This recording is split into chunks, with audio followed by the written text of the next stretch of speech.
How's it going, everyone? Bass here. So if you've noticed, the past couple of weeks I haven't put out any videos, and that's kind of because I took sort of a mini hiatus in the most dead part of the NFL offseason. During these last few weeks, there really hasn't been much going on. Obviously, the Milwaukee Bucks are taking the limelight of most of the Wisconsin-oriented sports news. Hopefully, they win Game 6 tonight and bring a championship to Milwaukee. But besides that, that's why I haven't really released any videos in the past 2 weeks. But obviously, with training camp coming up on the 28th, I believe, going to start ramping things back up. And today, I want to talk to you guys about if Davante Adams will remain a Green Bay Packer, if the Green Bay Packers are going to re-sign him. So if you aren't subscribed already, it would mean a lot to me if you went down and clicked that subscribe button. As I said, with Packers training camp coming right up, I'm going to be releasing a lot of videos in regards to the Green Bay Packers training camp and upcoming season as we near closer and closer, and I'll be giving you updates and news in regards to that. All right, so now let's talk a little bit about Davante Adams. Probably the second biggest thing surrounding the Green Bay Packers, other than Aaron Rodgers, would be the fact that Davante Adams is on the last year of his deal. In 2017, Davante Adams signed that 4-year, $58 million contract, $18 million guaranteed. Davante Adams will be turning 29 this December.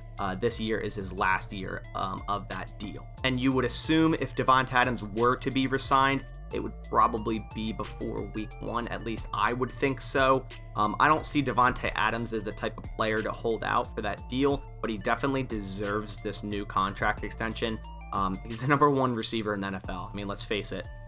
You can argue other receivers, but in my eyes and a lot of people's eyes, Davante Adams is the clear-cut number 1 wide receiver. The dude's an absolute beast, and he deserves the money. So if the Green Bay Packers don't extend him for the money he deserves, another team gladly will. I mean, just look at his production from last year in 2020, 115 receptions, 1,374 yards, and a whopping 18 touchdowns. And that's only in 13 and a half games. That's ridiculous. Davante Adams, like I said, I think there's no real argument to say he's not the number 1 wide receiver. So at this rate, pay the man. The dude's also had 58 total touchdowns in the last 5 years combined, which is unreal. And at the end of the day, the Green Bay Packers need Davante Adams, whether or not Aaron Rodgers is the quarterback come week 1 or Jordan Love. You have an argument to say that Jordan Love would probably need Davante Adams more than Aaron Rodgers would, but they both definitely need Davante Adams. Now, I'm going to do a separate video of this right before training camp starts on my opinion, but I do believe Aaron Rodgers will be the Green Bay Packers quarterback in 2021 at minimum. So, as I said, Rodgers will need his number 1 target back. So then you may be thinking, well, what's the holdup? Well, the holdup is a fun thing that you can turn off in Madden called the salary cap, which currently the Packers are not in a great standing with. So as of right now, the Green Bay Packers sit at right around $5 million in cap space for this season. Then in 2022, it drops way down to negative $34 million. Yikes. And let's keep in mind, that's with Davante not under contract currently, since this is the last year of his deal. Now, if that number of negative $34 million shocks you, the reason they're in that situation is because this year they pushed $21.2 million of dead money into next year due to the cap issues we had this year, due to the cap not rising with the whole COVID thing. They had to push a lot of that money into next year. So if you think this year was bad with the whole salary cap implications, next year is going to be way worse. So now the next step of things is to look at the current wide receiver market. What are the top wide receivers being paid? At number 1 is DeAndre Hopkins at $27,250,000 per year. He signed that 2-year extension in 2020 when he was 28 years old. Now, a big drop from that, from $27 million. The number 2 receiver is Julio Jones, newest member of the Tennessee Titans, at $22 million per year. He signed that 3-year extension in 2019 when he was 30 years old. Then at number 3, we have Chargers wide receiver Keenan Allen, a favorite of mine. He earns $20,025,000 per year, and he signed that 4-year extension in 2020 when he was 28 years old. So if you didn't already, did you catch the theme yet?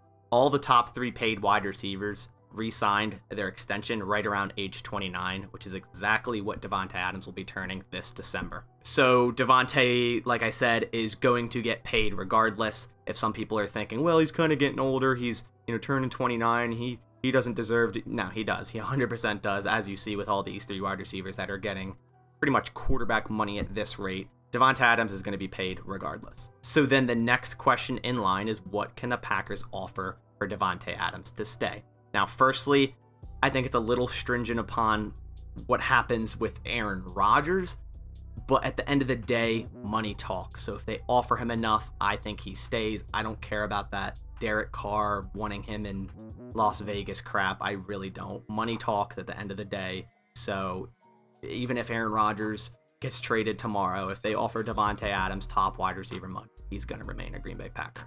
Now, speaking of money, I think it's fair to say Davante Adams has the right to laugh at any offer less than $25 million per year. Now, obviously, there's that big gap between Julio and DeAndre Hopkins of a little over $5 million.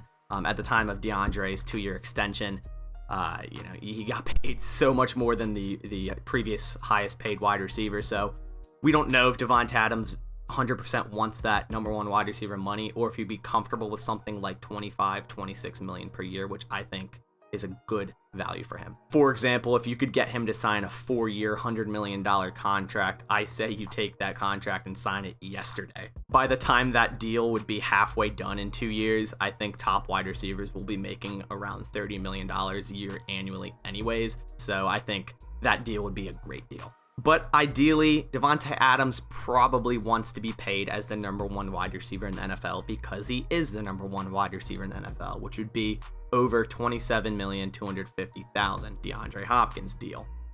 Now, with Aaron Rodgers' future unclear, and even if he plays in 2021, past that is still unclear. So it's hard to say if the Packers could even offer Davante Adams $28 million a year. Depending on the whole situation with Aaron Rodgers, it's hard to say if that's even possible. So in my opinion, if Davante Adams agrees to around $25 to $26 million per year after Aaron Rodgers hopefully reports to training camp July 28th, I say Davante remains a Packer for at least 3 more years. And then on the flip side, if he wants to be the highest paid wide receiver in the NFL, this just got a whole lot trickier. Now, another very interesting thing to note is the Packers generally do not give a wide receiver their 3rd contract. The last to get it was Jordy Nelson, and we saw how that ended.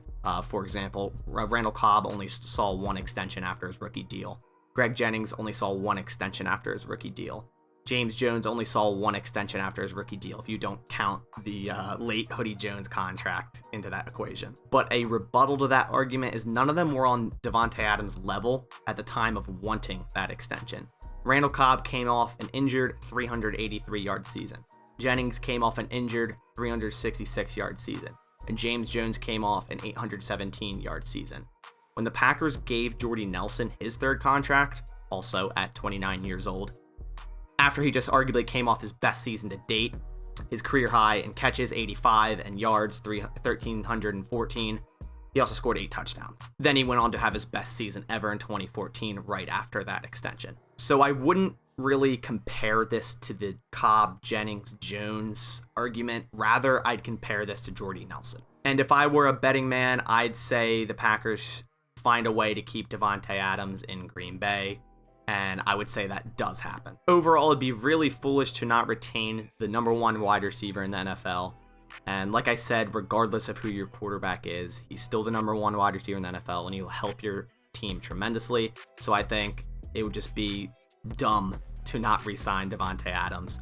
I think you need to pay this man. I think the Packers will pay this man, and they'll figure out a way to get it done. So that's about going to do it for today. I hope you guys enjoyed this video. I want to hear your thoughts down in the comments. Do you think the Packers will re-sign Davante Adams? If you do, what do you think's a fair value market per year, average money per year for Davante Adams? Do you think he should be paid more than Hopkins, in the middle of Hopkins and Julio? Let me know down in the comments below. And on that note, I'll catch you on the next one. As always, go Pack Go. And for tonight, go Milwaukee Bucks.